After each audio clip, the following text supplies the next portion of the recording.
Ensuite, quand est-ce qu'il faut trader en bourse? Donc forcément, il y a des horaires par rapport à la bourse, et donc il y a des horaires qui sont plus intéressantes à trader que d'autres.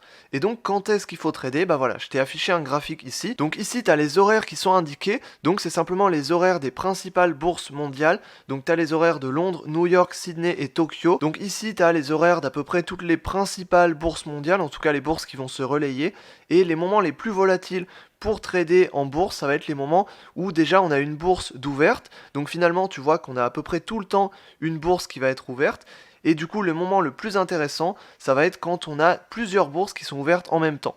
Donc tu vois que finalement, entre 13h et 17h, on a deux bourses qui sont ouvertes en même temps. Donc on a la session de Londres et la session de New York. Et également, entre 8h et 9h du matin, on a la session asiatique, donc la session de Tokyo qui se chevauche avec la session européenne, donc la session de Londres. Donc on a deux horaires durant lesquels deux bourses mondiales vont être ouvertes. Donc c'est forcément les horaires qui vont être les plus intéressantes à trader parce que le marché va être beaucoup plus volatile et on va avoir beaucoup plus de variations de prix durant ces horaires-là. Donc je te conseillerais plutôt de trader durant ces horaires.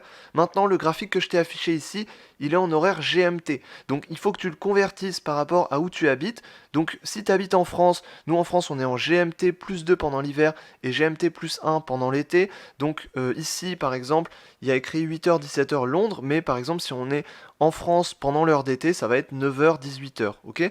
Donc après si tu habites dans d'autres pays, il faudra adapter ça à ton fuseau horaire, mais ici c'est le fuseau horaire qui est universel, donc c'est le GMT. Voilà, donc c'est pas très compliqué, simplement tu as les horaires, tu les adaptes sur ton fuseau horaire, et voilà, le mieux pour trader, c'est de trader quand on a deux bourses mondiales qui vont être ouvertes, c'est le moment où les prix vont être les plus volatiles, et ça va être vraiment le plus intéressant pour trader.